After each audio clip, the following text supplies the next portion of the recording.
નમસ્કાર મિત્રો, બાયસેગમાં આપ સૌનું હાર્દિક સ્વાગત છે. વિજ્ઞાનના પ્રથમ પ્રકરણમાં ત્રીજા સેશનમાં આપ સૌનું હાર્દિક સ્વાગત કરીએ છીએ. વિજ્ઞાનનું નવું પુસ્તક આવ્યું છે આપણે જાણીએ છીએ, અને પ્રકરણ પહેલું એનું આપણે 2 સેશન અગાઉ જોઈ ગયા છીએ. અને બીજું સેશન જે છે એટલેથી આપણે આગળ વધીએ કે પ્રકરણ 1ની અંદર આપણે જે સમીકરણને સંતુલિત કરવાની વાત કરી, એ સમીકરણને સંતુલિત કરવા માટે બીજા કેટલાક ઉદાહરણો પણ આજે જોવાના છે કે સમીકરણ સંતુલિત કરવું શું જરૂરી છે. પ્રશ્ન પહેલો એ છે. તો મિત્રો, સૃષ્ટિમાં જે કંઈ પણ પ્રક્રિયાઓ બનતી હોય છે અથવા આપણી આસપાસ જે કંઈ પણ પ્રક્રિયા બનતી હોય છે એ બધી જ સંતુલિત જ હોય છે. એ આ સૃષ્ટિનો નિયમ છે. પણ એ કેવી રીતે સંતુલિત થાય છે એ આપણે શીખવાનું છે. તો સંતુલિત કરવા માટેના આપણે અગાઉ જે 7 સોપાન જોયા, એમાં છેલ્લું સોપાન જોયું આપણે કે જેમાં હીટ એન્ડ ટ્રાયલ પદ્ધતિ આપણને કહેવામાં આવે છે. તો આ હીટ એન્ડ ટ્રાયલ પદ્ધતિ જે છે એ આપણે બીજા 1-2 ઉદાહરણ જોઈએ એટલે આપણને આઈડિયા વધારે આવશે. તો સમીકરણને શું સંતુલિત કરવા એ આટલું અઘરું હોય છે કે શું એને જરૂરી છે? પણ મિત્રો, ઘણા સમીકરણો એવા છે જે આપણે અગાઉ જોઈ ગયા છીએ કે જેને સંતુલિત કરવાની કોઈ જરૂર પડતી નથી હોતી. ઘણા સમીકરણો બહુ મોટા મોટા સમીકરણો હોય છે અને છતાં પણ કેવા હોય છે? સંતુલિત કરેલા જ હોય છે. તો આવા સંતુલિત કરેલા સમીકરણો જે હોય છે એને કોઈ સંતુલિત કરવાની જરૂર હોતી નથી. એને બેલેન્સ ઇક્વેશન કહેવામાં આવે છે. પરંતુ જે સમીકરણો સંતુલિત નથી કરેલા એને આપણે આવા 7 સોપાન જે અગાઉ જોઈ ગયા છીએ, આજે ફરીથી એને થોડા બીજા ઉદાહરણ આપણે જોવાના છે. તો એ 7 સોપાન દ્વારા આપણે એને સંતુલિત કરવાનો પ્રયત્ન કરવાનો છે. અને આવા સંતુલિત સમીકરણો જે છે એ સંતુલિત સમીકરણોનો આપણે અગાઉ ઉપયોગ કરી ચૂક્યા છીએ અને આગળ પણ હવે ઉપયોગ કરવાના છીએ. તો સંતુલિત કરવા માટે સૌપ્રથમ આપણે બોક્સ બનાવવાનો પ્રયત્ન કર્યો હતો. સંતુલિતની શરૂઆત આપણે બોક્સથી કરીએ છીએ મિત્રો. તો બોક્સ એટલા માટે બનાવીએ છીએ કે બોક્સ બનાવવાથી અંદર કોઈ ફેરફાર થાય નહીં. મિત્રો, અંદર ફેરફાર એટલા માટે નથી થતો કે એ પ્રકૃતિની વિરુદ્ધ છે. જે સંયોજન બનવાનું છે એ 2 પ્રક્રિયકોમાંથી નિપજ બની જવાની છે. પણ નિપજ બનાવ્યા પછી એ નિપજ કેટલા મોલ બનશે એ સંતુલિત આપણે કરવાનું છે. કે દાખલા તરીકે આપણે 2 મિનિટમાં કેટલો શ્વાસ લીધો, એટલે કે આપણે મનુષ્યને 2 મિનિટની અંદર અથવા 5 મિનિટની અંદર જો પણ કેલ્ક્યુલેશન કરતા હોઈએ કે 5 મિનિટમાં ઓક્સિજનનું પ્રમાણ કેટલું જે આપણા શરીરની અંદર ગયું, તો એ સંતુલિત કરવા માટે આવા બધા મુદ્દાની જરૂર પડશે. અને એટલા માટે જ આપણે કહીએ છીએ કે કોઈ પણ સમીકરણ સંતુલિત હોય તો આપણે એના ઉપરથી જોઈને કહી શકીએ કે આની અંદર આટલા મોલ પદાર્થની જરૂર પડશે. તો મિત્રો, આપણે સંતુલિત કરવા માટેના કેટલાક વિડીયો જોઈએ. એમાં એક વિડીયો આપણે સૌપ્રથમ જોઈશું. મિત્રો, અહીંયા એક સમીકરણ જોઈ શકીએ છીએ આપણે, Fe + H2O. એમાં Fe3O4 અને H2 બને છે, જે સમીકરણ આપણે અગાઉ પણ જોઈ ગયા છીએ. હવે આ સમીકરણ શું બેલેન્સ છે? તો સૌથી પહેલો પ્રશ્ન એ થશે કે બેલેન્સ ઇક્વેશન કરવા માટે આપણે શું કરીશું? તો અહીંયા તમે જોઈ શકો છો કે સૌથી પહેલું પ્રાયોરિટીમાં Fe, જે પ્રક્રિયકમાં 1 જ છે અને નિપજમાં આપણી પાસે 3 Fe દેખાય છે. એવી રીતે ઓક્સિજન પણ મેન્યુઅલી આપણે જોઈ શકીએ છીએ કે પ્રક્રિયક પાસે H2Oમાં 1 જ ઓક્સિજન છે અને નિપજ પાસે O4 છે, 4 ઓક્સિજન છે. તો આ સમીકરણ સંતુલિત નથી એવું આપણે કહી શકીએ છીએ. એટલે બેલેન્સ ધીસ ઇક્વેશન, એટલે કે આ સમીકરણને આપણે સંતુલિત કરવા જઈ રહ્યા છીએ. અને એ પણ કેવી રીતે? આપણા જે 7 સોપાનો હતા એ 7 સોપાનો મુજબ આપણે આને સંતુલિત કરવાનું છે. હવે આપણે સૌપ્રથમ શું કરીશું? બોક્સ બનાવીશું. અને બોક્સ એટલા માટે બનાવીએ છીએ કે બોક્સ બનાવવાથી સમીકરણની અંદર કોઈ ચેન્જ થઈ શકે નહીં. એટલે આપણે અંદર કોઈ ચેન્જ કરવાનો નથી, કોઈ મલ્ટીપ્લાય કરવાનું નથી, કોઈ ગુણાકાર કરવાનો નથી. જે કરીશું એ આપણે એની બોક્સની બહાર કરીશું. હવે આપણે તત્વોને જોવાનો પ્રયત્ન કરીએ. આ સમીકરણની અંદર કેટલા તત્વો આવેલા છે?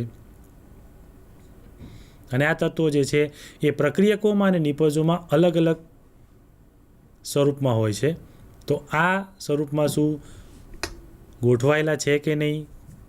સંતુલિત છે કે નહીં, તો અહીંયા સંતુલિત નથી એટલે આપણે તત્વોને લખીશું Fe, H અને O. 3 પ્રકારના તત્વો છે આપણી પાસે અને એમના પ્રક્રિયકો અને નિપજોમાં એમની સંખ્યા આપણે જોવાની છે. શું સંતુલિત છે? ના. તો સંતુલિત નથી તો આપણે જોઈએ કેવા પ્રમાણમાં છે. અહીં તમે જોઈ શકો છો કે Feમાં 1 અને 3 છે અને ઓક્સિજનમાં 1 અને 4 છે. જ્યારે હાઇડ્રોજન તમે જોઈ શકો છો કે સંતુલિત છે પણ Fe અને O સંતુલિત નથી. તો હવે આપણે આ સમીકરણને સંતુલિત કરવાનો પ્રયત્ન કરીશું. હવે જ્યારે સમીકરણને સંતુલિત કરવાનો પ્રયત્ન કરીશું તો સૌથી પહેલો પ્રશ્ન એ આવશે કે આપણે શરૂઆત ક્યાંથી કરીશું. તો શરૂઆત હંમેશા ઓક્સિજન 4 એટલે કે વધુ છે એટલે શરૂઆત ઓક્સિજનથી કરીશું.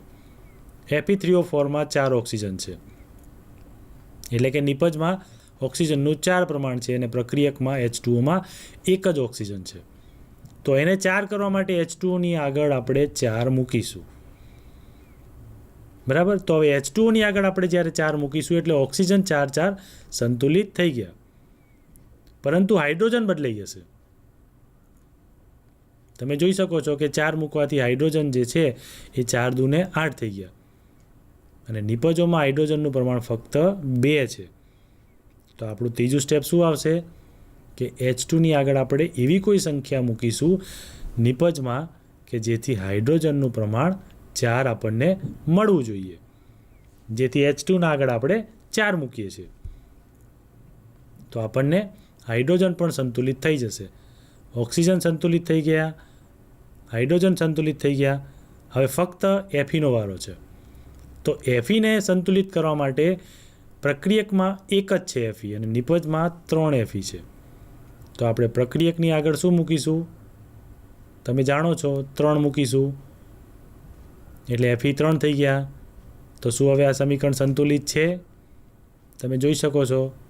હા. તો આ સમીકરણ કેવું છે? Balanced chemical equation. આ સમીકરણ ખૂબ જ સરસ અને સુંદર રીતે આપણે સંતુલિત કરી ચૂક્યા છીએ. એટલે આ સમીકરણને આપણે કેવું સમીકરણ કહીએ? સંતુલિત રાસાયણિક સમીકરણ કહીએ છીએ. હવે આવી રીતે કેમિકલ રિએક્શનની અંદર ઘણા બધા ઉદાહરણો આપણી પાસે હોય છે. હવે થોડીક આગળ બીજી વાત કરીએ, પછી બીજા ઉદાહરણ જોઈએ. આપણે આ એક જ ઉદાહરણ જોયું છે. આવા ઘણા ઉદાહરણો આપણે જોવાના છે અને આની આપણે પ્રેક્ટિસ કરવાની છે. કારણ કે એવું કહેવાય છે કે પ્રેક્ટિસ મેક્સ અ મેન પરફેક્ટ. આ એક ગણિત જેવું જ છે. તમે આના ઉદાહરણના જેટલા પણ પ્રેક્ટિસ કરશો એટલા તમને સંતુલિત કરવામાં મદદ કરશે. આપણે એક સમીકરણને જોયું જે તમારી ચોપડીમાં આપેલું છે, જેને સંતુલિત કરવાનો પ્રયત્ન આપણે 2 રીતે કર્યો. એક સોપાનની રીતે પણ કર્યો અને એક સોપાન વગર આપણે ડાયરેક્ટલી સંતુલિત કરી શકીએ છીએ. સોપાન તો ફક્ત ને ફક્ત સમજવા માટે આપેલા છે કે સોપાન એ સ્ટેપ બાય સ્ટેપ કેવી રીતે સંતુલિત આપણે કરવું. બાકી તો પ્રક્રિયા લખેલી હોય ને ડાયરેક્ટ જ તમારે આગળ સંખ્યાઓ મૂકતા જવાની છે અને સંખ્યાઓ મૂકતા જશો એટલે ધીરે ધીરે સંતુલિત થઈ જશે. પણ સોપાન તમને સમજૂતી માટે આપેલા હોય છે કે સૌથી પહેલાં આપણે એને બોક્સ બનાવીએ છીએ અને બોક્સ એટલા માટે બનાવીએ કે દાખલા તરીકે O2 હોય તો ક્યારે O8 ના થઈ જાય એટલા માટે. O2 હોય એ ઓક્સિજનનું પોતાનું સ્વરૂપ છે કે જ્યારે વાતાવરણમાં તમને એવું કહેવામાં આવે કે ઓક્સિજન કયા સ્વરૂપમાં છે તો એ હંમેશા O2 સ્વરૂપમાં હોય છે અને O2 એટલે એનો 1 મોલ ગણાય છે. પણ જ્યારે એની સંખ્યા વધારી હોય ત્યારે એની આગળ આપણે મૂકીએ છીએ 2, 3, 4 મૂકીએ તો 4 દુ 8 ઓક્સિજન એમાંથી આપણને મળે છે. આવા સોપાનો આપણે જો શીખ્યા હોઈએ તો સમીકરણને એમનેમ સોપાન વગર ડાયરેક્ટલી બોક્સ બનાવ્યા વગર પણ આપણે એને સંતુલિત કરી શકીએ છીએ. અને એ બોક્સ એટલા માટે બનીએ છીએ કે આપણે નોલેજ હોય કે અંદર કોઈ ફેરફાર કરી શકતા નથી. આપણે લો ઓફ કન્ઝર્વેશનના નિયમ મુજબ આપણે અંદર કોઈ પણ પ્રકારનો ફેરફાર કરી શકતા નથી. જે કરવાનું છે આપણે એની મોલ સંખ્યા ઉપર આપણે એનો ફેરફાર કરીશું. એટલે કે એની જે ક્વોન્ટિટી જે છે એ આપણે વધારતા જઈશું અને વધારતા જઈશું એટલે એ મુજબ આપણે એને સંતુલિત કરીશું.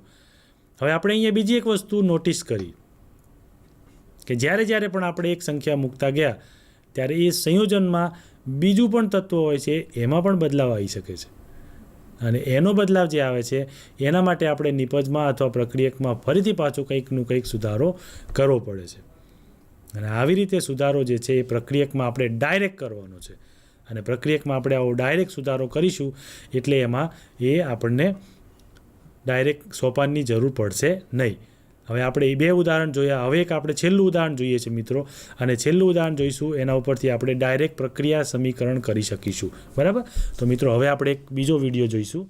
બીજી પ્રક્રિયા મિત્રો જોઈએ આપણે. H2 + O2 માંથી H2O મળે છે. બરાબર? હવે આ પ્રક્રિયા શું બેલેન્સ છે?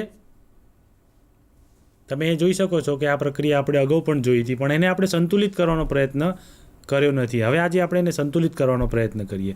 આ ખૂબ જ સુંદર અને ખૂબ જ નાની પ્રક્રિયા છે કે જે પાણી આપણી આસપાસ હોય છે અને આપણે પાણી વગર ચાલતું નથી. અને એ પાણી આપણને ખબર છે કે H2 અને O2 આવા 2 પ્રકારના ગેસમાંથી બને છે. મિત્રો તમે જોઈ શકો છો કે H2 જે છે એ ગેસ સ્વરૂપમાં હોય છે અને O2 પણ ગેસ સ્વરૂપમાં હોય છે. જ્યારે પાણી બને છે ત્યારે લિક્વિડ અવસ્થામાં બને છે. બરાબર? તો આ લિક્વિડ સ્વરૂપમાં બનતું પાણી અને એનું આપણે સમીકરણ સ્વરૂપમાં દર્શાવ્યું છે. એ સમીકરણને આપણે સંતુલિત કરવા જઈ રહ્યા છીએ, કારણ કે આ સમીકરણમાં પ્રક્રિયકમાં O2 છે અને નિપજમાં એક જ O છે. એટલે આ પ્રક્રિયા સમીકરણ એ સંતુલિત નથી. તો આપણે એને સંતુલિત કરવાનો પ્રયત્ન કરીએ છીએ. તો સૌપ્રથમ શું કરીશું? આપણે તત્વો જોઈશું. એના હાઇડ્રોજન અને ઓક્સિજન 2 આપેલા છે, પરંતુ અહીંયા ઓક્સિજન જે છે આપણી પાસે 2 અને 1 આપેલું છે. એટલે આ સમીકરણને આપણે અનબેલેન્સ્ડ ઇક્વેશન કહી શકીએ છીએ. અને અનબેલેન્સ્ડ ઇક્વેશન જોવા માટે સૌપ્રથમ આપણા સોપાન મુજબ શું કરીશું? આપણે બોક્સ બનાવીશું. બરાબર? તો પ્રક્રિયક અને નિપજ દરેકની બાજુમાં આપણે બોક્સ બનાવીશું, એટલે કે એને આપણે કોમ્પેક્ટ કરી દઈશું. અને કોમ્પેક્ટ કર્યા પછી હવે આપણે તત્વોને જોવાનો પ્રયત્ન કરીશું કે હાઇડ્રોજન આપણી પાસે બંને બાજુએ 2 છે. એટલે એનો અર્થ એવો થાય કે હાઇડ્રોજન સંતુલિત છે, પણ ઓક્સિજન સંતુલિત નથી. પ્રક્રિયકમાં 2 છે અને નિપજમાં એક જ ઓક્સિજન છે, જે તમે જોઈ શકો છો. તો નિપજમાં જ્યારે 1 ઓક્સિજન હોય તો બોક્સની આગળ આપણે શું કરીશું? હવે તમે શીખી ગયા હશો કે બોક્સની આગળ આપણે 2 મૂકવાનો પ્રયત્ન કરીશું, જેથી શું થાય છે? નીચે બોક્સમાં પાર્શિયલી બેલેન્સ કર્યું આપણે. ઓક્સિજન બંને બાજુએ 2 થઈ ગયા, પરંતુ હાઇડ્રોજન બદલાઈ ગયા. હાઇડ્રોજન તમે જોઈ શકો છો કે નિપજમાં 4 થઈ ગયા છે અને પ્રક્રિયકમાં આપણી પાસે 2 જ હાઇડ્રોજન છે. બરાબર? તો શું આ પ્રક્રિયામાં આવી રીતે લખી શકાય? H2 + O2 માંથી H2O2? આવું નથી લખી શકાતું. અને આવું નથી લખી શકતા આપણે એટલા માટે જ આપણે એ સમીકરણને આગળ બોક્સ બનાવી અને પછી સંતુલિત કરવાનો પ્રયત્ન કરીએ છીએ, અને એને આપણે પાર્શિયલી સંતુલિત કહીએ છીએ. હવે ઉપર આપણી પાસે હાઇડ્રોજન 2 અને 4, એટલે આપણે હાઇડ્રોજનને સંતુલિત કરવા માટેનો પ્રયત્ન કરીશું. તો હાઇડ્રોજનને સંતુલિત કરવા માટે આપણે શું કરીશું? તમે જોઈ શકો છો મિત્રો કે હાઇડ્રોજનને સંતુલિત કરવા માટે આપણે ત્રીજા સ્ટેપમાં હાઇડ્રોજનની આગળ આપણે 2 મૂકીશું. અને હાઇડ્રોજનની આગળ આપણે જ્યારે 2 મૂકીશું ત્યારે આ સમીકરણ સંતુલિત થઈ જશે. હવે તમે જોઈ શકો છો મિત્રો કે 4 જે છે એ તત્વો સમાન થઈ ગયા. પ્રક્રિયકમાં 2 અને નિપજમાં 2. એટલે આ પ્રક્રિયાને આપણે કેવું સમીકરણ કહીશું? બેલેન્સ્ડ કેમિકલ ઇક્વેશન, એટલે કે સંતુલિત રાસાયણિક સમીકરણ. બરાબર? તો એના પછી આ એક સમીકરણ હતું આપણી પાસે કે જે સમીકરણને આપણે પ્રયત્ન કર્યો કે સંતુલિત કરવાનો. હવે મિત્રો આપણે આગળ જવાનો પ્રયત્ન કરીએ કે આવા સમીકરણો સંતુલિત કર્યા પછી તમારી પાસે બુકમાં ઘણા બધા સમીકરણો આવા આપેલા છે. તો દરેક સમીકરણને લઈને તમે એને સંતુલિત કરવાનો પ્રયત્ન અવશ્ય કરજો. અને સંતુલિત કરવાનો જ્યારે પ્રયત્ન કરશો ત્યારે સૌથી પહેલાં આપણે શું યાદ રાખીશું? એના 7 સોપાનો. 7 સોપાનોને આપણે 2 વખત વાંચી જઈશું. એટલે 7 સોપાનો મુજબ આપણે સોપાનોને લખવાના નથી, એ ફક્ત ને ફક્ત સમજૂતી માટે છે. અને સમીકરણ કેવી રીતે સંતુલિત કરવું એ આપણે શીખવાડે છે. અને એના માટે સૌથી પહેલું સોપાન આપણે ખૂબ જ જરૂરી હોય છે કે આપણે એને બોક્સ બનાવીએ છીએ. બરાબર. તો આપણે આગળના ઉદાહરણમાં જોયું કે જો બોક્સ ન બનાવીએ તો શું થાય. બોક્સ ન બનાવીએ તો શું થાય. H2 વત્તા O2 માંથી આપણને H2O2 પણ મળી શકે છે. અને H2O2 જો મળે તો એનો મતલબ એવો થાય કે એ તો સમીકરણ સંતુલિત છે. પણ આવું થતું નથી હોતું, કારણ કે H2O અને H2O2 આ બંનેમાં જમીન આસમાનનો ફરક છે. પાણી એ તટસ્થ સંયોજન છે, જ્યારે H2O2 એ એસિડિક સંયોજન છે. આખું સંયોજન બદલાઈ જતું હોય છે. એટલે મિત્રો, આવા કેટલાય સંયોજનો આપણી આસપાસ આપેલા છે અને આપણી બુકમાં પણ કેટલી રાસાયણિક પ્રક્રિયાઓ આપેલી છે. એ પ્રક્રિયાઓને આપણે સંતુલિત કરવાનો પ્રયત્ન અવશ્ય કરીશું, અને સંતુલિત કરવાથી આપણને સંતુલિત પ્રક્રિયાઓ સમજાઈ જશે. હવે આપણે રાસાયણિક પ્રક્રિયાઓના પ્રકાર વિશે જોઈએ કે આપણે સંતુલિત તો કરી દીધું, પણ આ રાસાયણિક જે છે પ્રક્રિયા એ કેટલા પ્રકારમાં થાય છે અને રાસાયણિક પ્રક્રિયાઓને કેટલા પ્રકારમાં આપણે વિભાજિત કરીએ છીએ. તો રાસાયણિક પ્રક્રિયા જે છે, કોઈ પણ રાસાયણિક પ્રક્રિયા લખીએ તો એનો એક નિશ્ચિત પ્રકાર હોય છે. તો મિત્રો, હવે આપણે સ્લાઇડ ઉપર જઈશું કે આપણી સ્લાઇડ જે છે એ આપણને એવું કહે છે કે રાસાયણિક પ્રક્રિયા એ સંતુલિત રાસાયણિક પ્રક્રિયા છે કે નહીં, એને આપણે સ્લાઇડમાં જોવાનો પ્રયત્ન કરીશું. તો આપણી આગળની સ્લાઇડ જે છે એ આપણને એવું કહે છે કે રાસાયણિક પ્રક્રિયાઓના પ્રકાર જોઈએ આપણે. ઓકે, રાસાયણિક પ્રક્રિયાઓના પ્રકાર. હવે રાસાયણિક પ્રક્રિયામાં પરમાણુ વચ્ચે બંધ તૂટીને નવો બંધ બને છે. આ એની વ્યાખ્યા છે. તો રાસાયણિક પ્રક્રિયામાં પરમાણુ વચ્ચે બંધ તૂટીને નવા પદાર્થો બનતા હોય છે, જેને આપણે રાસાયણિક પ્રક્રિયા કહીએ છીએ. બરાબર. તો આ જે રાસાયણિક પ્રક્રિયા જે છે એ રાસાયણિક પ્રક્રિયામાં પરમાણુ વચ્ચે કંઈક બનતું હોય છે, અને એ પરમાણુ વચ્ચેના બંધ તૂટીને નવા બંધ બનતા હોય છે, એવું આપણે અગાઉ જોયું છે. બરાબર. તો એમાંની પહેલી પ્રક્રિયા આપણી પાસે છે સંયોગીકરણની પ્રક્રિયા. એની વ્યાખ્યા આપણે સમજી લઈએ પહેલાં કે બે પ્રક્રિયામાં અથવા જે પ્રક્રિયામાં બે કે વધુ પ્રક્રિયકો ભેગા થતા હોય અને નિપજનું નિર્માણ થતું હોય, એ નિપજ એક હોય અથવા બે હોય. પણ સંયોગીકરણનો અર્થ એવો થાય છે કે જોડાણ થવું. બરાબર. તો એમાં જોડાણ માટે હંમેશા બે પ્રક્રિયકોની જરૂર પડતી હોય છે અથવા વધુ પ્રક્રિયકો હોય. તો જ્યારે જોડાણ થઈ અને નિપજ બનતી હોય છે, ત્યારે નિપજમાં એક હોય અથવા એકથી વધુ પણ નિપજો હોઈ શકે છે. અહીંયા આપણે એક પ્રક્રિયા આપેલી છે કેલ્શિયમ ઓક્સાઇડની, જેની સાથે H2Oની પ્રક્રિયા કરેલી છે. કેલ્શિયમ ઓક્સાઇડ સોલિડ સ્વરૂપમાં હોય છે અને H2O પ્રવાહી સ્વરૂપમાં લીધેલો છે. એમાંથી કેલ્શિયમ હાઇડ્રોક્સાઇડ આપણને આવું જલીય દ્રાવણ મળે છે. હવે આ જે દ્રાવણ મળશે આપણને, એમાં વત્તા ઉષ્મા લખેલું છે. તો એનો અર્થ એવો થશે, આની પ્રવૃત્તિ આપણે આગળ જોઈશું, કે જ્યારે પણ આ દ્રાવણ આપણે બનાવવાનો પ્રયત્ન કરીશું ત્યારે ઉષ્મા ઉત્પન્ન થશે. એટલે એનો મતલબ એવો થશે કે અહીંયા જે ઉષ્મા ઉત્પન્ન થઈ છે એ આપણું બીકર અથવા આપણી જે કસનળીમાં આપણે પ્રક્રિયા કરીશું એ ગરમ કરશે. બરાબર. તો અહીંયા કેલ્શિયમ ઓક્સાઇડ એ પાણી સાથે સંયોજાઈ અને એની જે નિપજ આપે છે એ કેલ્શિયમ હાઇડ્રોક્સાઇડ આપે છે, અને બે પદાર્થો એકબીજાની સાથે સંયોજાય છે. એટલે આવી પ્રક્રિયાને આપણે કેવી પ્રક્રિયા કહીએ છીએ? સંયોગીકરણની પ્રક્રિયા. અને આવી સંયોગીકરણની પ્રક્રિયાઓ આપણી આસપાસ ઘણી બધી બનતી હોય છે, અને એમાંથી આપણને CaOH ટ્વાઇસ જેવા સંયોજનો મળે છે આપણને, અને એમાંથી ઉષ્મા પણ છૂટી પડે છે. કેટલાક બીજા ઉદાહરણો જોઈએ આપણે જે આપણી આસપાસ બનતા હોય છે. દાખલા તરીકે પહેલી પ્રક્રિયા છે કોલસાનું સળગવું. તો C વત્તા O2 માંથી CO2 બને છે. કાર્બન જ્યારે પણ સળગે છે, એટલે કે કોઈ પણ પદાર્થ જ્યારે પણ સળગે છે ત્યારે હવાની હાજરી જરૂરી છે. એટલે કાર્બન સોલિડ સ્વરૂપમાં છે અને હવા એ ગેસ સ્વરૂપમાં છે, અને આ ગેસ સ્વરૂપમાં હવા એની સાથે પ્રક્રિયા કરે છે, અને પ્રક્રિયા કરવાથી CO2 સ્વરૂપ બને છે. એટલે કે CO2 એ ગેસ સ્વરૂપમાં છૂટો પડે છે, અને આ ગેસ સ્વરૂપમાં CO2 જે છૂટો પડ્યો એ હવામાં રિલીઝ થઈ જાય છે.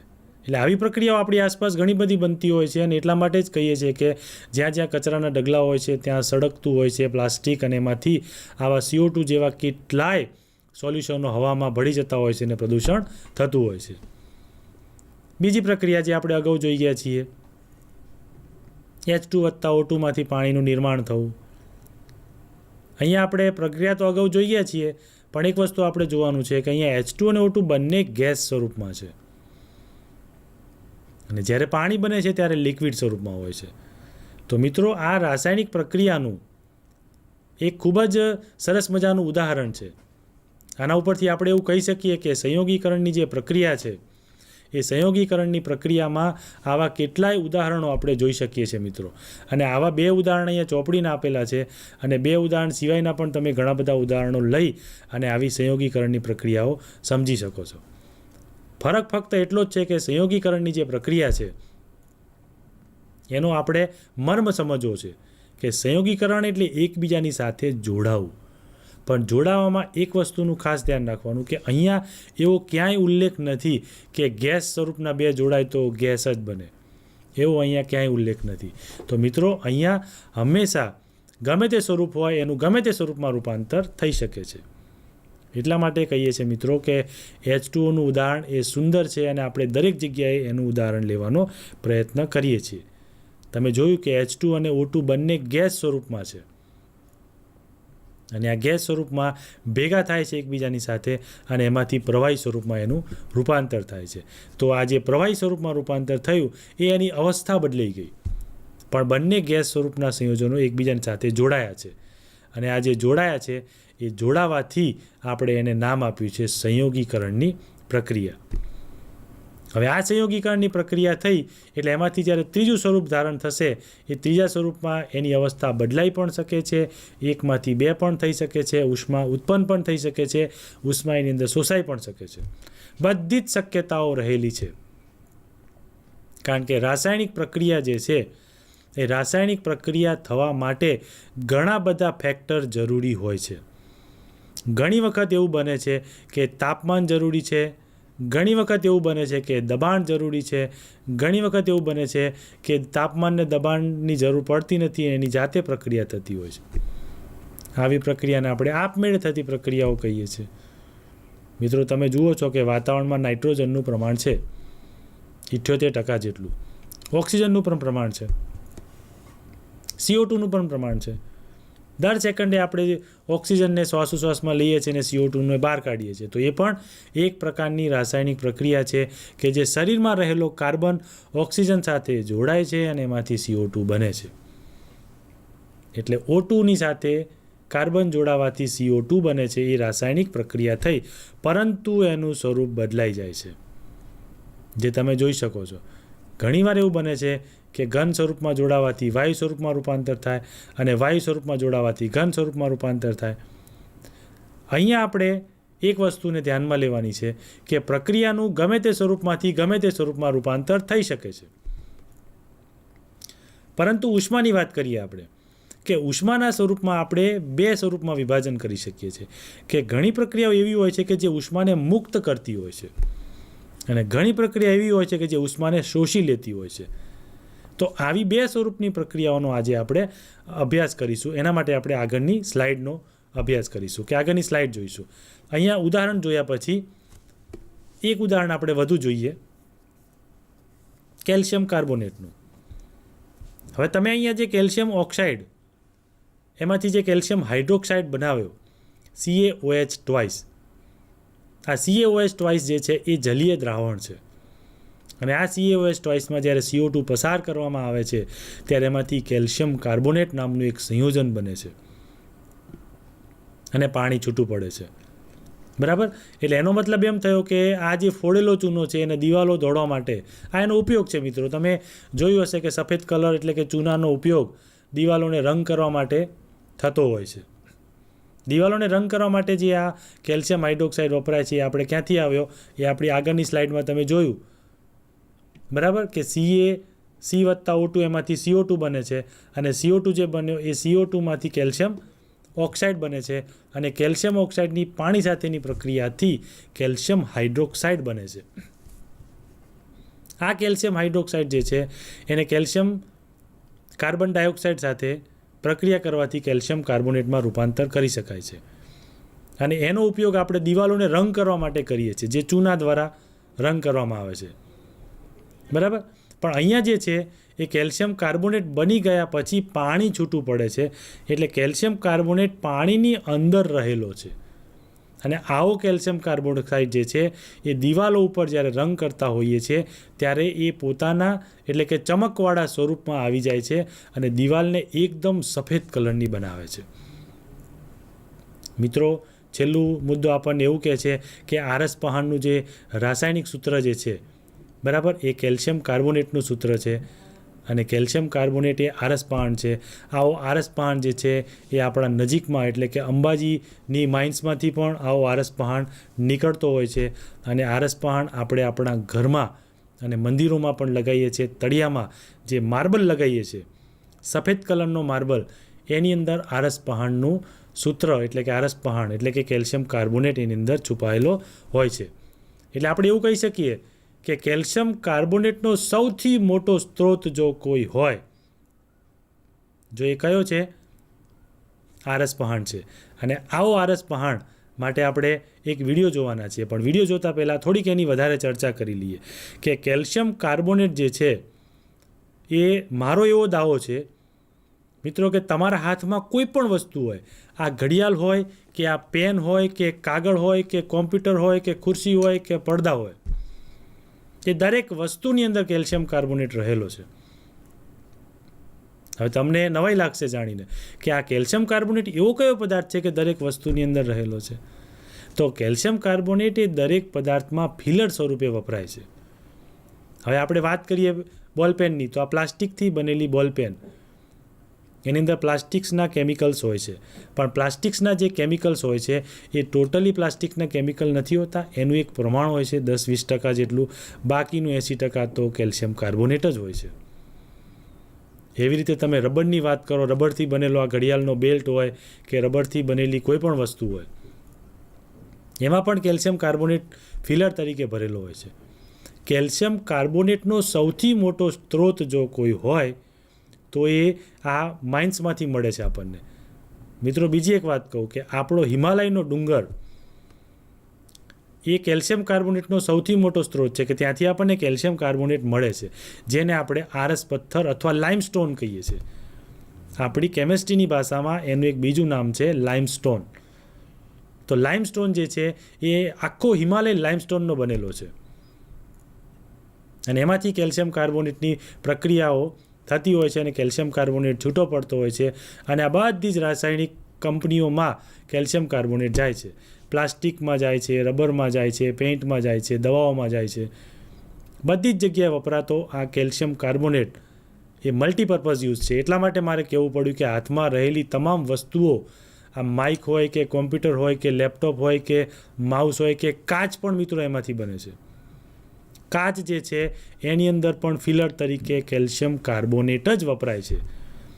આવું આ મલ્ટીપર્પઝ કેલ્શિયમ કાર્બોનેટ કેવી રીતે બને છે અને શું થાય છે એનો એક આપણે વિડીયો નાનકડો જોવાનો છે, બરાબર. તો સૌથી પહેલાં વિડીયો જોતાં પહેલાં બીજી એક ક્લેરિફિકેશન કરી લઈએ કે આ જે CaCO3 છે એ CaCO3 જ્યારે બન્યો ત્યારે આપણે જોયું કે કેલ્શિયમ ઓક્સાઇડમાંથી હાઇડ્રોક્સાઇડમાં રૂપાંતર થયું ને હાઇડ્રોક્સાઇડમાંથી ફરીથી પાછો કેલ્શિયમ કાર્બોનેટ બન્યો, બરાબર. તો આ કેલ્શિયમ કાર્બોનેટ બન્યો એ ફરી પાછો પાણી સાથે મિક્સ કરી અને એને ફરી પાછું તમે જુદું પાડો તો ફરી પાછો એ મૂળ અવસ્થામાં એટલે કે કેલ્શિયમ ઓક્સાઇડ સ્વરૂપમાં પણ આવી શકે છે, બરાબર. તો આનો એક નાનકડો આપણે વિડીયો જોઈશું મિત્રો.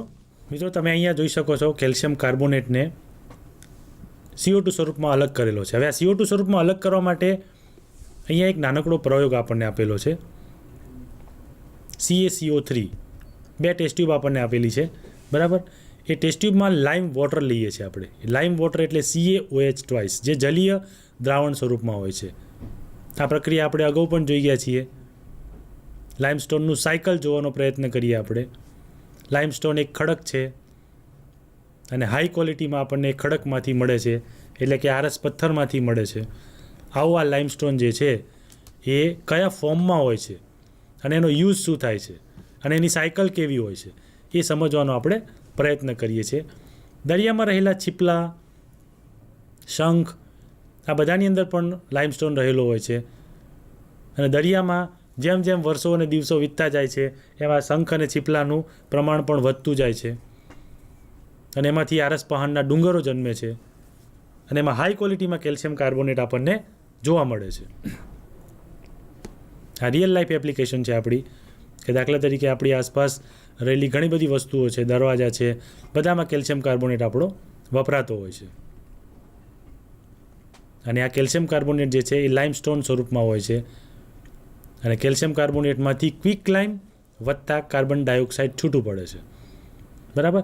તો આ ક્વિક લાઇમ શું છે? તો એને CaO કહીએ છીએ. તો આવી એક મોટી કોઈ ભઠ્ઠી હોય છે, એમાંથી 1000થી ઉપર ડિગ્રી ટેમ્પરેચરે એને ગરમ કરવામાં આવે છે, જેને થર્મલ ડિકમ્પોઝિશન કહેવામાં આવે છે, અને જેમાંથી કેલ્શિયમ કાર્બોનેટ તૂટી અને આવી એન્ડોથર્મિક પ્રક્રિયા થાય છે અને એમાંથી CaO છૂટું પડે છે. આ CaOને પાણીમાં મિક્સ કરીએ એટલે CaOH ટ્વાઇસ બને છે, જેને સ્લેક્ડ લાઇમ કહેવામાં આવે છે. અને સ્લેક્ડ લાઇમ જે છે એને પાણીમાં મિક્સ કરીએ એને સ્લેકિંગ કહેવામાં આવે છે. હવે આ સ્લેકિંગવાળો પાવડર જે છે એને લાઇમ વોટર કહેવામાં આવે છે, એટલે કે એને પાણીમાં આપણે નાખીશું તો એ લાઇમ વોટર બનશે અને એને બરોબર પ્રોપરલી મિક્સ કરવામાં આવે છે, જે કેલ્શિયમ હાઇડ્રોક્સાઇડ સ્વરૂપમાં હોય છે. તમે એ સાયકલ જોઈ શકો છો કે લાઇમસ્ટોનમાંથી કેલ્શિયમ હાઇડ્રોક્સાઇડમાંથી પણ લાઇમસ્ટોન બને છે. એમાં CO2 એડ કરવાથી કેલ્શિયમ હાઇડ્રોક્સાઇડમાં આપણે CO2 એડ કરીએ તો એ CO2 આપણે અહીંયા એડ કરી શકીએ છીએ લાઇમ વોટરમાં, એટલે આપણને CaCO3 મળે છે. બરાબર. તો એવી રીતે આપણે લાઇમસ્ટોનમાં CO2 એડ કરવાથી આપણને CaCO3 મળે છે અને ક્યારેક CaHCO3 પણ મળે છે. આમ CaCO3 જે છે એ ઇનસોલ્યુબલ હોય છે અને ઇનસોલ્યુબલની પ્રક્રિયા તમે જોઈ શકો છો. અને આવી રીતે સાયકલમાં બંને બાજુથી કેલ્શિયમ કાર્બોનેટ બની શકે છે, જેને આપણે લાઇમસ્ટોન કહીએ છીએ. અને આ લાઇમસ્ટોન જે છે એ કોઈ આવી ભઠ્ઠીમાંથી કેલ્શિયમ ઓક્સાઇડ અને CO2 છૂટો પાડવાથી અને કેલ્શિયમ ઓક્સાઇડને પાણી સાથે પ્રક્રિયા કરવાથી સ્લેક્ડ લાઇમ બને છે. આ સ્લેક્ડ લાઇમને પાણીમાં નાખવાથી લાઇમ વોટર બને છે. એ લાઇમ વોટરને CO2 સાથે પ્રક્રિયા કરાવીશું એટલે ફરીથી પાછો આપણને CaCO3 મળશે. બરાબર. તો આ હતી આપણી સમરી અને આ આપણને લાઇમસ્ટોન જે છે એ CaCO3માંથી આપણને મળે છે. અને આવો જે લાઇમસ્ટોન જે છે બરાબર એ એક સાયકલ સ્વરૂપમાં આપણે જોઈ ગયા છીએ અને એને ક્વિક લાઇમ કહીએ છીએ, સ્લેક્ડ લાઇમ કહીએ છીએ, લાઇમ વોટર કહીએ છીએ અને લાઇમસ્ટોન કહીએ છીએ. બરાબર. હવે આપણે આગળની સ્લાઇડ જોવાનો પ્રયત્ન કરીએ, પણ એ પહેલાં આપણે કેલ્શિયમ કાર્બોનેટને સમજી લઈએ કે કેલ્શિયમ કાર્બોનેટ જે છે એ તમે જોયું કે કેલ્શિયમ કાર્બોનેટમાંથી કેલ્શિયમ ઓક્સાઇડ બન્યો અને કેલ્શિયમ ઓક્સાઇડમાંથી કેલ્શિયમ હાઇડ્રોક્સાઇડ બનાવવામાં આવ્યો અને કેલ્શિયમ હાઇડ્રોક્સાઇડમાંથી ફરીથી પાછો જે છૂટો પડેલો CO2 એની અંદર જો મિક્સ કરવામાં આવે તો ફરી પાછું એ કયા સ્વરૂપમાં રૂપાંતર પામે છે? કેલ્શિયમ કાર્બોનેટમાં. એટલે તમે અહીંયા કેલ્શિયમ કાર્બોનેટમાંથી 2 ભાગ કર્યા, ફરીથી પાછું છૂટું પાડીને કેલ્શિયમ કાર્બોનેટ બનાવ્યો, તો કેલ્શિયમ કાર્બોનેટની આવી રીપ્રોસેસ કરી અને કેલ્શિયમ કાર્બોનેટમાંથી અશુદ્ધિઓ દૂર કરવામાં આવે છે. અને આજે લાઇમસ્ટોન સ્વરૂપમાં કેલ્શિયમ કાર્બોનેટ હતો આપણી પાસે, એમાંથી કેલ્શિયમ કાર્બોનેટને પાવડર સ્વરૂપમાં ફેરવવામાં આવે છે, જે સફેદ પાવડર સ્વરૂપે આપણને મળે છે. અને જે તમે કેલ્શિયમનો પાવડર કહી અને એ આ ઢોરને ખાવા માટે પણ જે બનાવીએ છીએ એમાં પણ કેલ્શિયમ વધુ પ્રમાણમાં જરૂર પડે તો આવો કેલ્શિયમનો પાવડર એમાં વપરાતો હોય છે. તો મિત્રો આ કેલ્શિયમ કાર્બોનેટની કહાની બહુ જ મોટી છે અને બહુ જ મોટું એનું ફિલ્ડ છે. આખો હિમાલય પડ્યો છે કેલ્શિયમ કાર્બોનેટથી. આપણા અંબાજીની બાજુમાં રહેલી ખાઈન માઇન્સો એ પણ કેલ્શિયમ કાર્બોનેટથી ભરેલી છે. રાજસ્થાનમાં પણ ભરપૂર ખનિજનો ભંડાર છે, એમાં પણ કેલ્શિયમ કાર્બોનેટ આપણને મળે છે. જોધપુર જેવા એરિયામાં કેલ્શિયમ કાર્બોનેટની બહુ મોટી મોટી માઇન્સો છે. ઘણા વર્ષો સુધી ખૂટે નહીં એવી કેલ્શિયમ કાર્બોનેટની માઇન્સો છે અને આવી માઇન્સોમાં આવી મોટી કોઈ ભઠ્ઠીઓ દ્વારા કેલ્શિયમ કાર્બોનેટને છૂટો પાડવામાં આવે છે અને એની પ્રક્રિયાને પછી આપણે સંતુલિત કરીએ છીએ. ઓકે મિત્રો, હવે આપણે આગળની સ્લાઇડ જોઈએ કે આગળની સ્લાઇડ મુજબ આપણે પ્રક્રિયાઓને સંતુલિત કર્યા પછી કેવી રીતે આપણે એને બતાવીએ છીએ. અહીંયા એક પ્રવૃત્તિ આપણને આપેલી છે. એ પ્રવૃત્તિમાં આપણે હમણાં કેલ્શિયમ ઓક્સાઇડ જે બનાવ્યો એ કેલ્શિયમ ઓક્સાઇડની એક પ્રવૃત્તિ છે કે બીકરમાં કેલ્શિયમ ઓક્સાઇડ લો અથવા કડી ચૂનાનો થોડો જથ્થો લો અને એમાં ધીરે ધીરે પાણી ઉમેરો એક નાનકડું બીકર છે, એમાં કેલ્શિયમ ઓક્સાઇડ ઉમેરી અને એમાં પાણી ઉમેરવાનું છે. તો આ કડી ચૂનાનો જે જથ્થો લઈ અને એમાં આપણે જ્યારે પાણી ઉમેરીએ છીએ ત્યારે બીકરને જો તમારો હાથ સ્પર્શ કરો તો તમને તાપમાનમાં થતો ફેરફાર દેખાશે. આવું કેમ થાય છે મિત્રો? તો સૌથી પહેલો પ્રશ્ન એ થશે કે પાણી કેમ ગરમ થાય છે. આની અંદર એવી કોઈ પ્રક્રિયા થતી હોય છે કે જેના દ્વારા પાણી ગરમ થઈ જતું હોય છે, અને આવી પ્રક્રિયાઓ જે છે એ તમે આ એક નોર્મલ પ્રક્રિયા છે. બજારમાંથી કડી ચૂનો લાવીને અથવા આપણી દિવાલો ઉપર પણ ચૂનો જે લગાવેલો હોય છે એ જો તાજો ચૂનો હોય તો એનો એક ગાંગડો લઈને પાણીમાં નાખશો તો તમે આવું ગરમ પાણી થવાનો અનુભવ કરી શકશો. અથવા હાર્ડવેરવાળાને ત્યાંથી ચૂનો બજારમાં 5-5 કિલોના પેકિંગમાં મળે છે. એ 5 કિલોનો જે ચૂનો છે એમાંથી એક જ દાણો આપણા બીકરમાં લાઈન નાખીશું તો પાણી ગરમ થઈ જશે. જે આપણે અગાઉના વિડીયોમાં પણ જોયું કે CaOમાં કેલ્શિયમ ઓક્સાઇડની અંદર જ્યારે પાણી ઉમેરવામાં આવે છે ત્યારે એમાંથી કેલ્શિયમ હાઇડ્રોક્સાઇડ બને છે. હવે આ જે કેલ્શિયમ હાઇડ્રોક્સાઇડ બન્યું એને સ્લેક્ટર લાઇમ કહેવામાં આવે છે.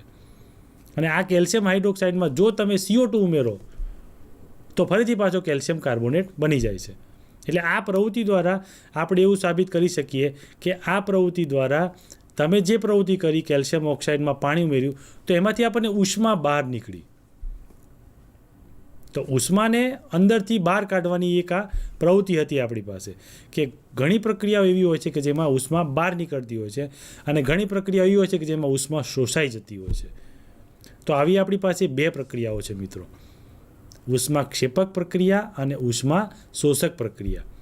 તો આ બંને પ્રક્રિયાઓને આપણે શીખવાનો અને સમજવાનો પ્રયત્ન કરીશું. તો એના માટે આપણે આગળની સ્લાઇડ જોઈએ કે ઉષ્મા ક્ષેપક અને ઉષ્મા શોષક પ્રક્રિયાઓ કોને કહેવામાં આવે છે. તો સૌથી પહેલાં આપણે ઉષ્માક્ષેપક પ્રક્રિયાનો અભ્યાસ કરીએ.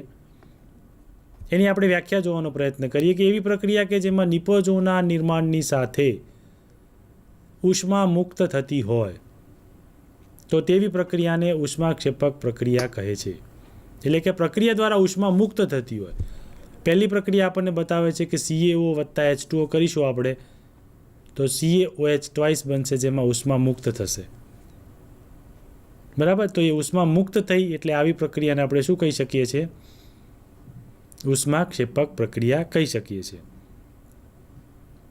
અહીંયા ઉષ્માક્ષેપક પ્રક્રિયા જે છે એ ઉષ્માક્ષેપક પ્રક્રિયા એ ઉષ્મા મુક્ત થતી પ્રક્રિયા છે. બીજી એક પ્રક્રિયા આપેલી છે અહીંયા, કુદરતી વાયુનું દહન થવું. કુદરતી વાયુનું દહન થવા માટે CH4 વત્તા 2O2નું ઉદાહરણ અહીંયા આપેલું છે. એટલે કે મિથેન વાયુ છે જે ગેસ સ્વરૂપમાં છે અને એમાં ઓક્સિજન વાયુ મિક્સ કરેલો હોય તો એમાંથી CO2 વત્તા H2O બને છે અને બંને ગેસ સ્વરૂપમાં હોય છે. મિત્રો આ પ્રક્રિયા ઉપરથી આપણે કંઈક શીખવા જેવું છે. આ પ્રક્રિયા તમે ક્યાં જોઈ હશે?